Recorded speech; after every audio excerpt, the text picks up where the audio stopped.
Hey everyone, my name is Johannes and welcome back to the so-called Uhrendantler. I'm so excited to have you here, whether you're a new viewer or an already existing. And today we're gonna restore a watch, and you can see there is water inside the watch, or there was water, and to be more precise, there was seawater in this watch. And this is I guess, one of the worst things which could happen to a mechanical watch, besides of crashing or anything like that. But yeah, this watch, Oh no. this watch has a severe water damage, and you can already see it. There is so much seawater in this watch, and this makes it really difficult to restore this watch. But we will try our best, right? So just to get some information on this watch, I restored this watch a few months ago for a friend of a colleague. He came to me and told me, yeah, he has a watch. It's pretty old. I don't know how old, but it's old. And he likes it really much, but it does not work. And yeah, the balance spring was broken, and I changed it and cleaned and serviced the whole watch, and also changed the gaskets and gave it back to him. And the watch was running and he was really happy. I restored the casing, also not fully, but at least the sides of the case. And then the watch worked again and he was really happy.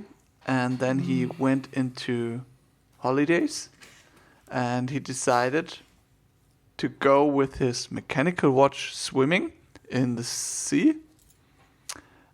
And yeah, then it stopped working, and he contacted me and he was really upset because it's a diver's watch and it has to be watertight and water resistance has to be given and all those stuff. And I was a bit surprised because in the first instance I'm always saying,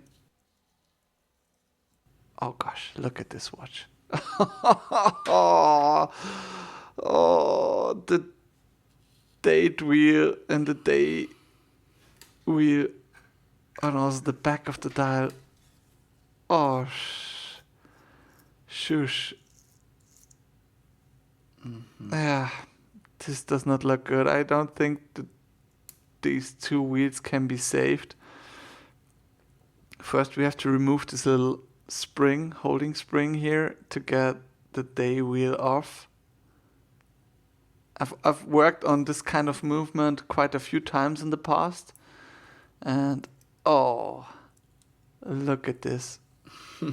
Oh no, I will not be able to save it. I can say already now. Okay, the date wheel maybe can be saved, but I'm also not sure if this is possible. No matter what,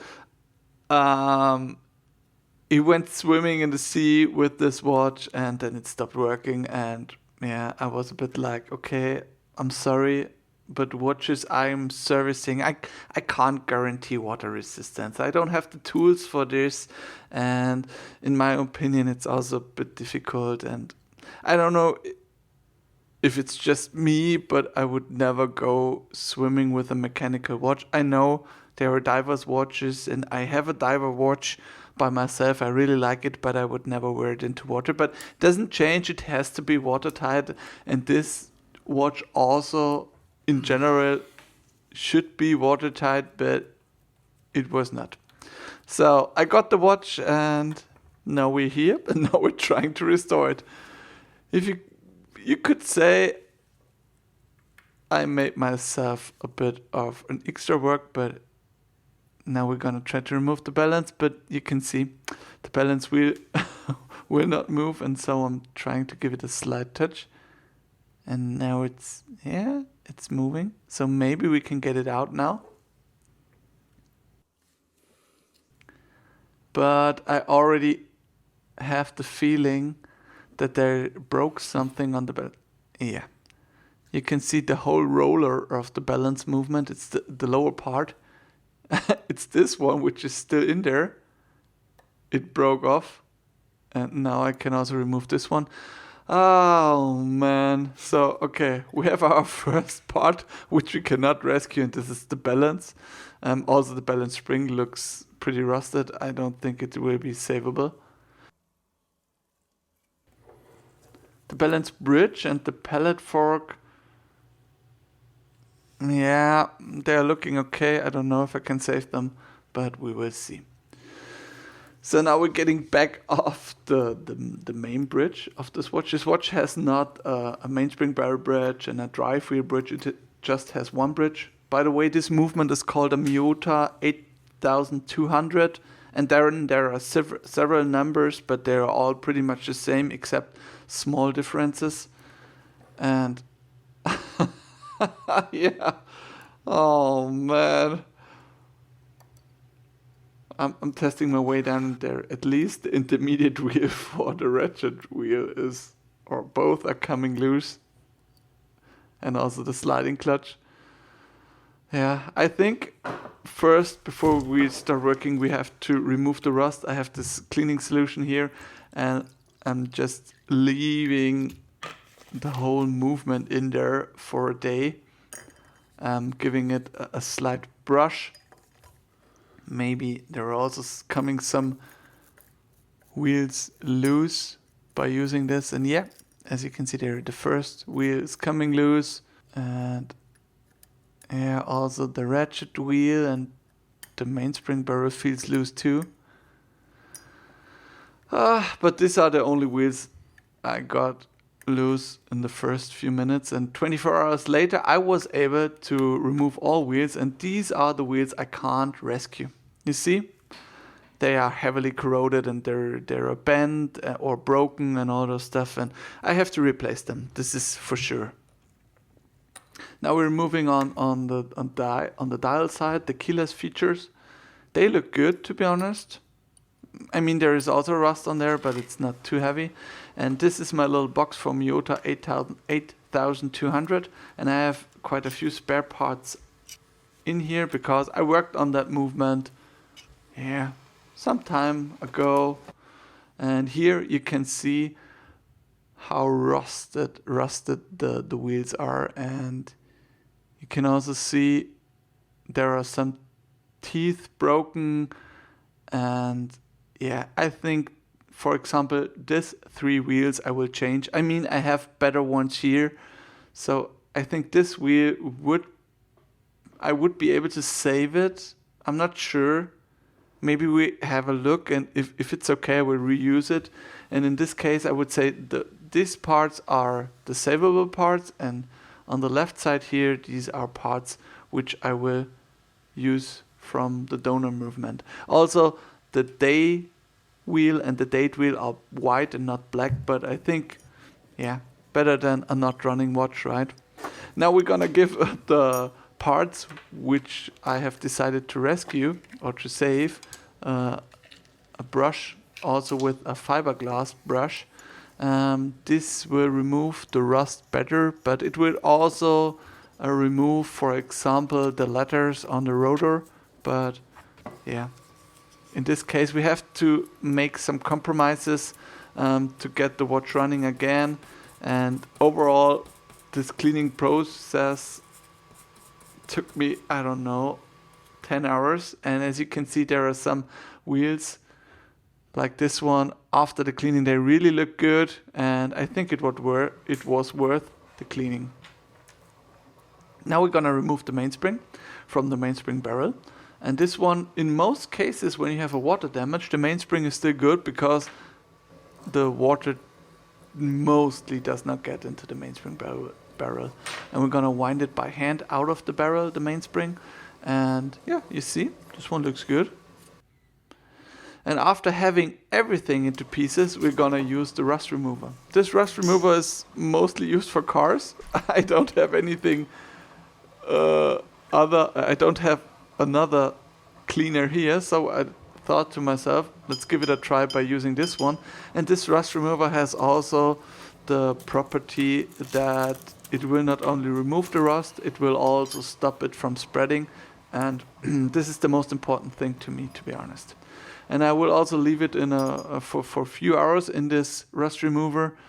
And after 2 hours, I will take it out, have a look at it, and I think, oh, that looks better. It really looks better. I mean, there's still a little bit of rust on the parts, but I think I can remove this. And I'm always, in between all those steps, I'm cleaning it by using isopropanol alcohol, what you can see here. And after this, I'm gonna have a closer look at the parts, and there's still some rust. Do you see? I'm just using some pegwood, and after all this treatment I've done, I just can remove the rust by using my pegwood. And you can see the rest of the main plate looks really, really good in this case, right? So, I mean, there is possibly some discoloring on the main plate because of the rust remover, but this does not change the function of the watch, and I think it's okay. Also, the screws are heavily corroded, as you can see here. And I'm also trying to restore the screws. I have my little holder here, and in the first instance, I'm trying to abrasively remove the rust by filing it. And after using the file, I'm gonna give it a slight polish, and hopefully this will make the screw look better. I don't know, it will not look like new in this case, but the most important thing is the rust is removed. And yeah, you can see here there's no rust left, and I have to be patient and not to be harsh on the screws, because if I file down too much, I can't use the screws. And now it's getting back to what we're doing every time. We are gonna clean the movement by using my little watch cleaning machine I've modified by myself, you know, writing a little code using a Raspberry Pi, and then the watch cleaning machine will clean by itself. This is something I did a few years ago, and it works. You can see it's spinning really fast, but in this case there is so much dirt on the movement. I think it's good to clean a bit faster. I've also have a second run of the cleaning machine where it's spinning not as fast, and I'm also doing ultrasonic cleaning in between. So we're gonna give this watch a really, really good clean. And while those parts are in the watch cleaning machine, we are using one dip to clean the pallet fork and the balance. And I know both parts are new, but they are not new. They are from a donor movement which has been in my workshop for, I don't know, 2 years. And I have to be sure they are clean also. So I'm giving it a little clean in Bergeron One Dip. This is the name of the solution, which is also really expensive, by the way. And afterwards, we're gonna make sure the whole solution dries. And yeah, the balance looks good. I'm not quite sure if it works, because it was laying in my workshop, as I already mentioned. And yeah, I also give the mainspring hand cleaning. In my opinion, the mainspring should not be in the cleaning machine. I know some people do this, it's okay, but I want to be really, really gentle to my parts, and I think the mainspring is a part which is highly delicate, and therefore, yeah, it's good to give it a hand cleaning. Also, hand cleaning increases the special relationship to a part, you know. Getting to know each other and all those stuff. And yeah, after cleaning it looks like this. And as you can see, these are the new parts and these are the old parts. And to be honest, there are not as many new parts as I would have expected when opening the watch for the first time. And yeah, this is it. The first step of assembly is always getting the mainspring back into the mainspring barrel. I have my mainspring winders from Bergeron here. They are really expensive. I already mentioned that, I think. And in the first instance, I'm trying which mainspring winder I have to use for this barrel. And I'm always trying to use the biggest one, because if it's too small, you get problems to get the mainspring into the winder. But in this case, the first one was already the right one. Now we're getting back the mainspring on the mainspring hook from the winder. You can see here, always use your tweezers to align it with the hook on the winder. And afterwards, the only thing left is to get it back into your winder. Be gentle.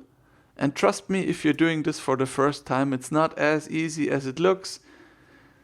It's some kind of difficult to wind it in and be gentle enough to not deform anything. And sometimes you have to use your tweezers that everything is perfectly aligned. In this case, it works. Just turn it anti-clockwise, and then you can remove the hook of the winder, and the mainspring is back into the winder.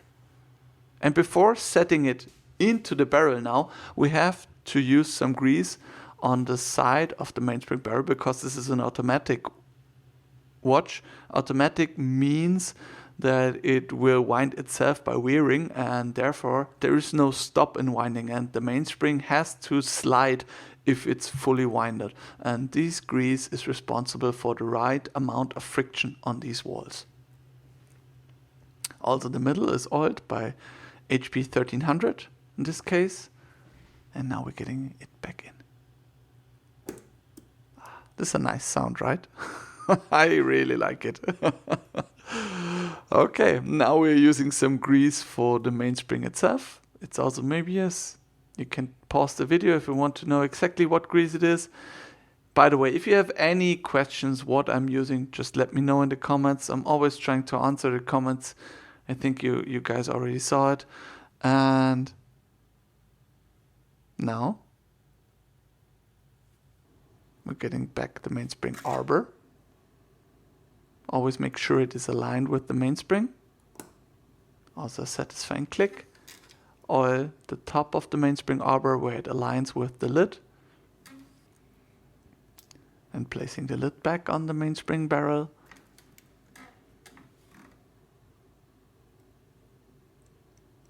And then we're gonna use this little tool to apply evenly the pressure while closing.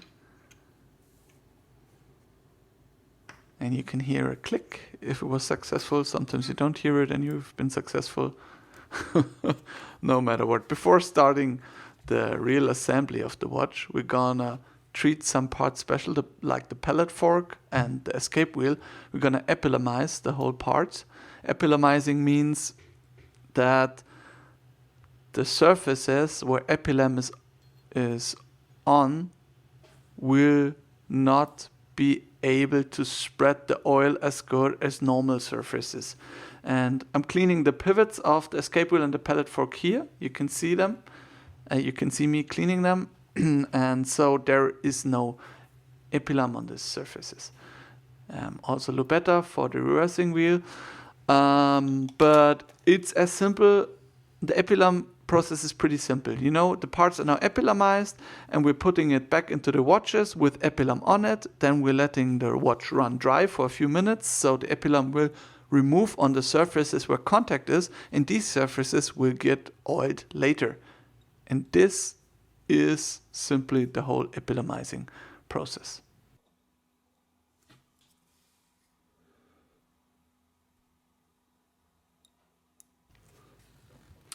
Now we're getting back in the minute wheel, oiling it. There's a separate bridge for the minute wheel.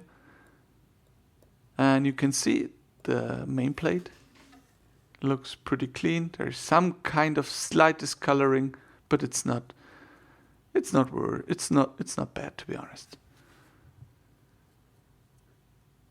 After the minute wheel, we're getting in the mainspring barrel. We could have started with this because it's also called the first wheel and the minute wheel is the second wheel. So the naming of these wheels is pretty much the order in which they are running. So no matter what, we're getting back into the assembly. And yeah, let's talk about the watch again. So I was a bit confused because there was water damage, and we discussed, if it's my fault and I should have made the watch watertight or water resistant and all that stuff. And I said to him, okay, just give me the watch. I will try to restore it. I'm not sure if I can, because seawater is always difficult, but I will do my very best, and therefore we are here. And you will see me later using quite a new tools, which I bought only for this watch because I wanted to make sure it's watertight or water resistant this time. And yeah, in this case, this watch was much more work than I initially expected to be. I mean, it's not that bad because I like working on watches. It's my hobby. I'm a hobbyist. This is also what I told him. I'm a hobbyist. I can't guarantee anything at the watch, you know. It's just my hobby. I'm not a professional, and I'm far away from a professional, and everybody knows that. So it's just my hobby, and I really like it. And by the way, if you like or if you're interested in this hobby, I can highly recommend you this hobby. It's one of the best hobbies I've had so far. And if you want to start watchmaking, I would recommend you to not use this movement because this movement has 6 or 7 pivots. If you say the pivot of the management barrel is also a pivot, which you have to align. This is really hard. In my case, I was lucky by placing the bridge, and as you can see, I placed the bridge, and all pivots immediately slipped into the right position, and it turned good. But I've worked on this kind of movement, I don't know, 5, 6, 7 times, and I know this bridge sometimes takes a few minutes to get into the right position. So yeah, I don't know. I don't think this watch is the right watch for a beginner.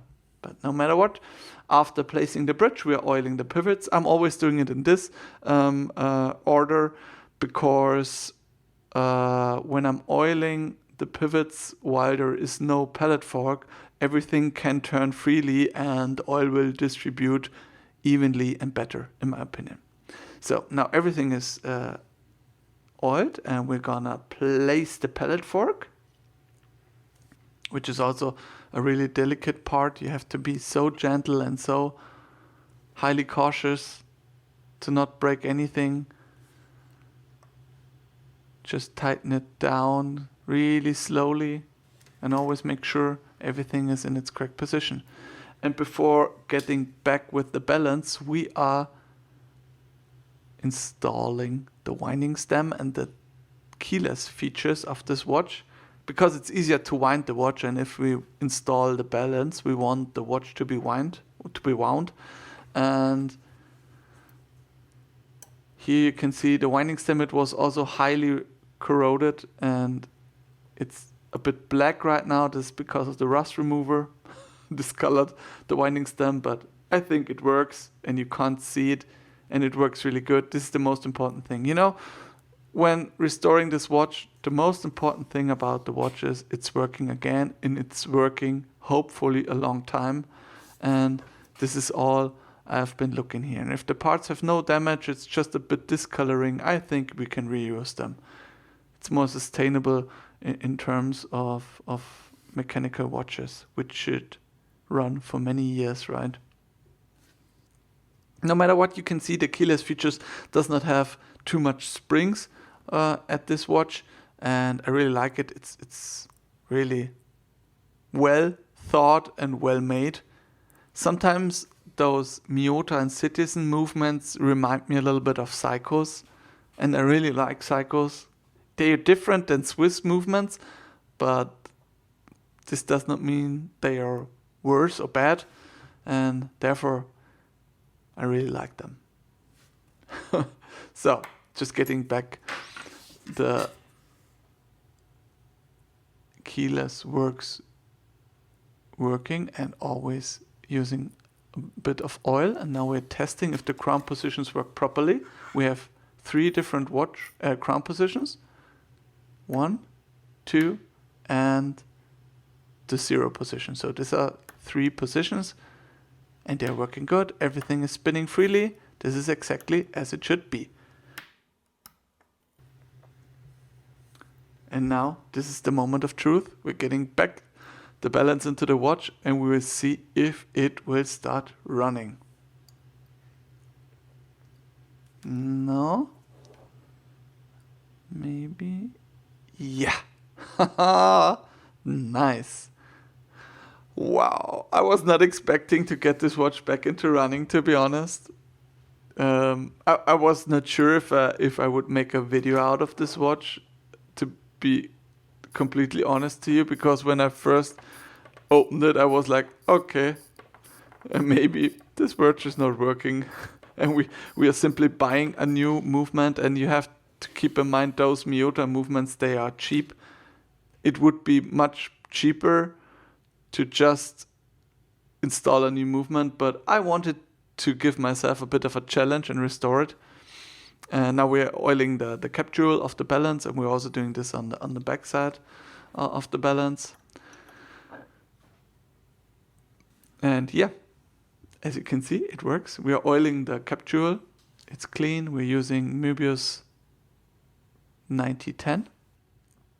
This is some light viscosity oil. I'm using different oils. I think for most of the watches, 4 different oils are a good choice. There is a middle viscosity oil, light viscosity oil, a grease, and a special oil for the pellet fork, which I'm using here. The watch was running dry for a few minutes, and now there's no epilam on the top of the pellet fork here.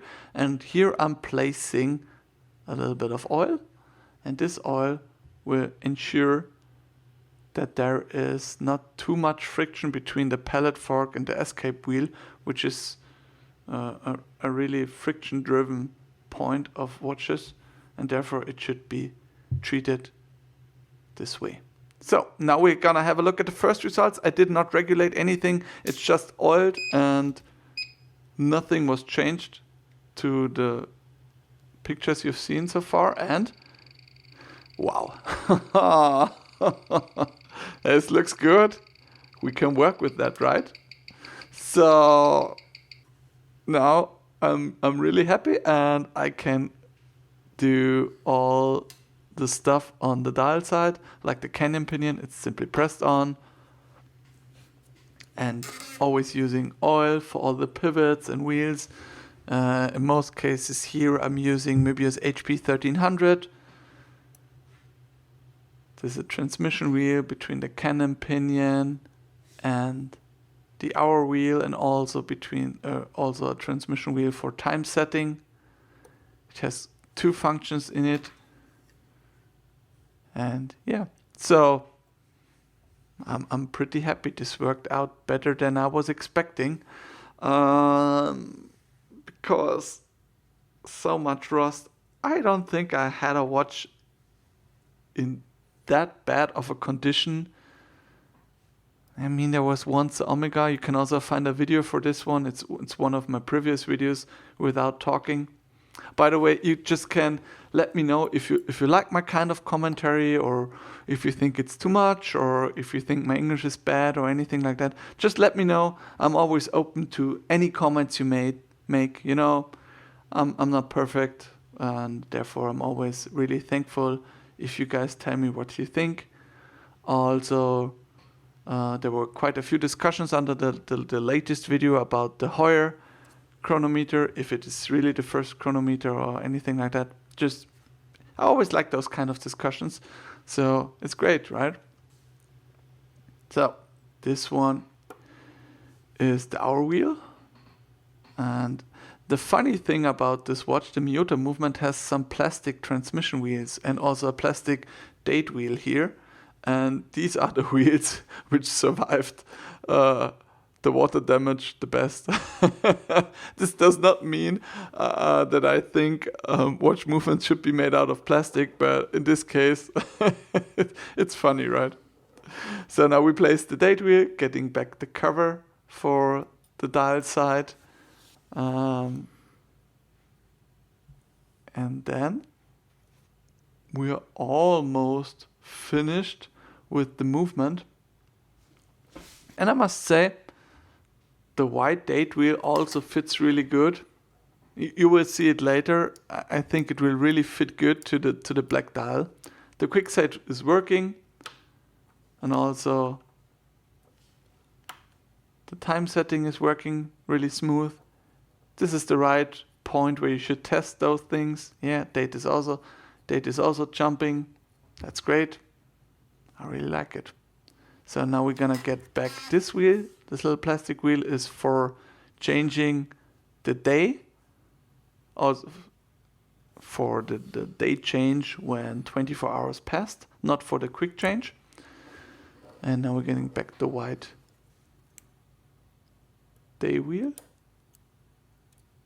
Getting it back into position, placing back the spring, and now we can test if the quick set is working. The quick set is working. Great. I really like.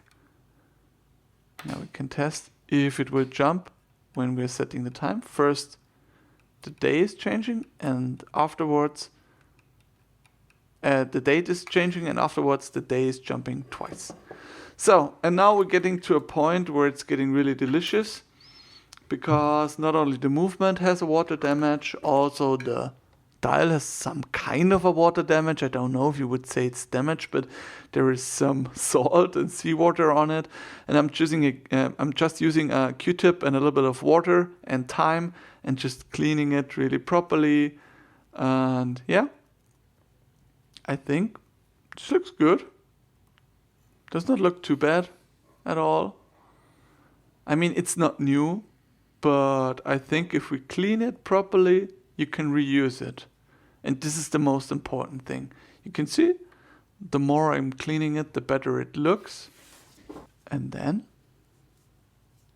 yeah, it looks good. I think we can reuse this. It's not new, but it's good. Nice. Better than expected. So let's get it back onto the movement.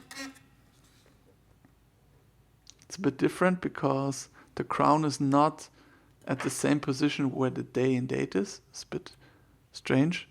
In general, this movement has the crown on the other side where most of the watches have the crown.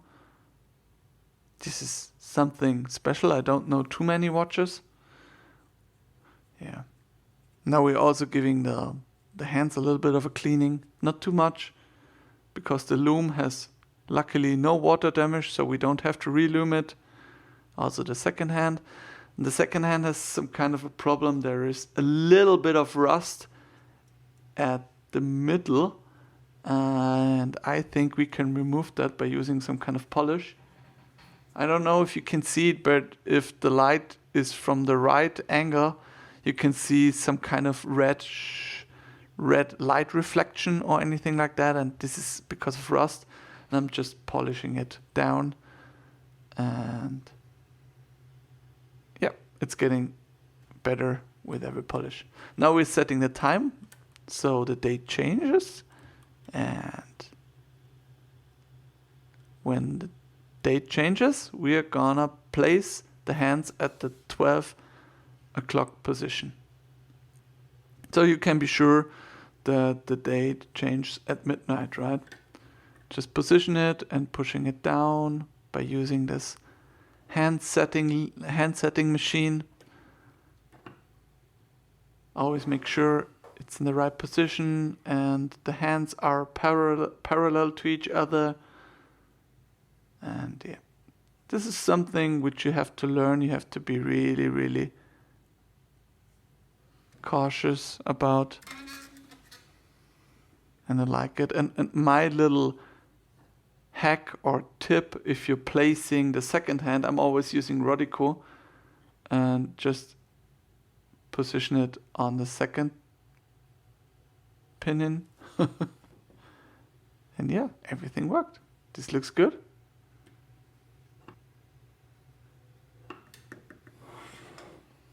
I really like that. You always have to remember this watch was heavily rusted and was not working, and therefore I'm really happy it turned out like this.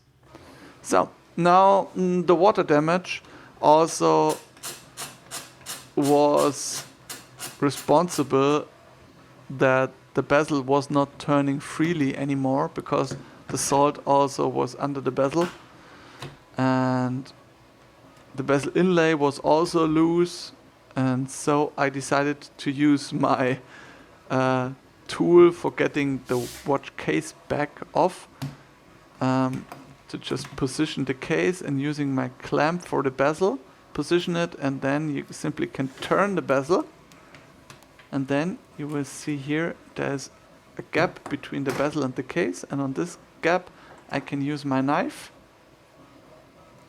and get the bezel off. Yeah, that looks good. And now we just have to get the crystal off the case, because I just want to give the case a deep clean, or however you would call it, because there is all over the place sea salt and other stuff, and I think it deserves a good cleaning. And after the cleaning, we are letting it dry for quite a few times, and then we will have a look if we will also rework some kind or some parts of the case.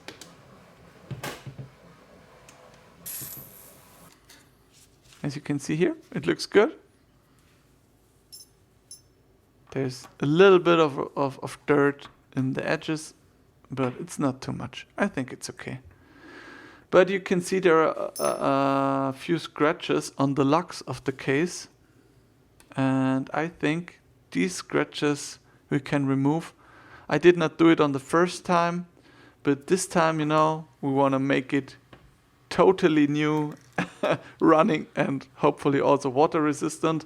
I don't think we have to polish the sides. I did that on the first time I've had this watch on my bench, but the locks here, I think we can rework them. And for this, in the first instance, I think we have to mask it by using this tape. Just position it on the right position, and then I'm using some kind of knife to get the tape into the right shape. And now,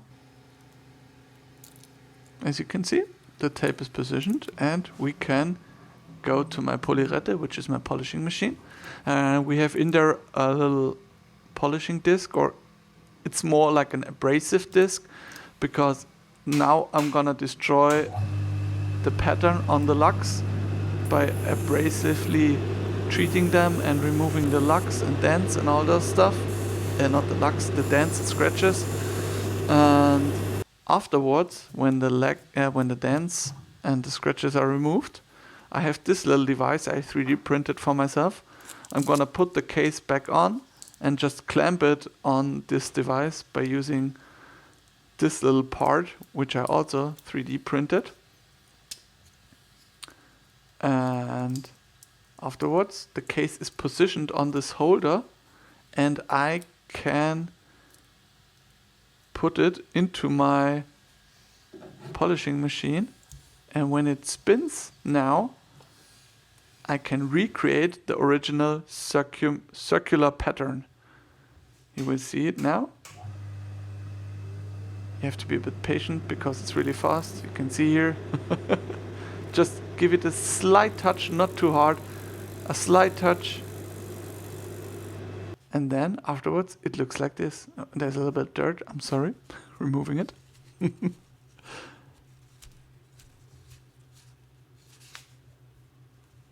it a slight polish, and now you see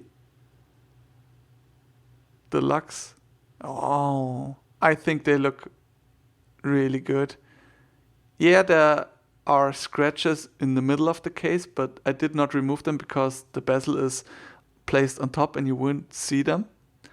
And now we're getting to the part which is pretty interesting. I'm removing all the gaskets and relubing them and then installing them, because I want to see which gasket is responsible for this water damage, because there has to be a gasket. And I'm removing all of the gaskets, cleaning them like this gasket here, and relubing it. This is the gasket which holds the crystal. I removed it, relubed it, and then we're gonna place it back into the watch.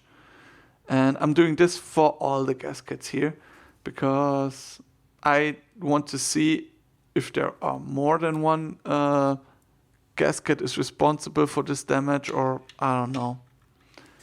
Now getting back the crystal back into the case.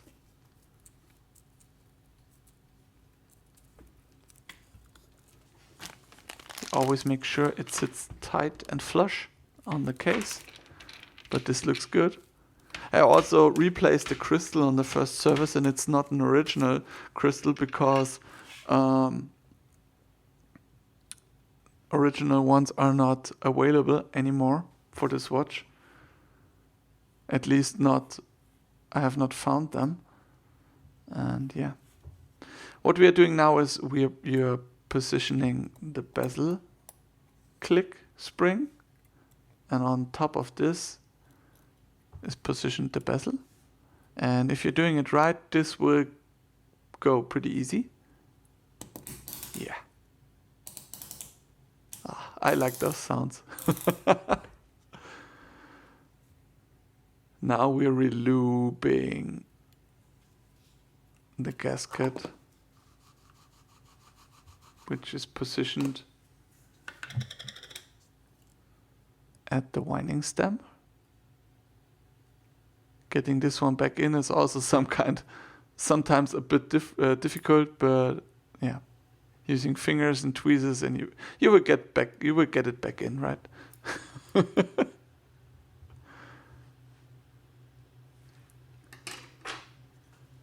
So this one is the gasket for the back of the watch. Also relooping, we're using the same gasket. I've already told you. Relooped it, position it back on the case. There are two options. You can position it on the case and screw down the back, or you can position it on the back and screw both down. Does not make a difference at all.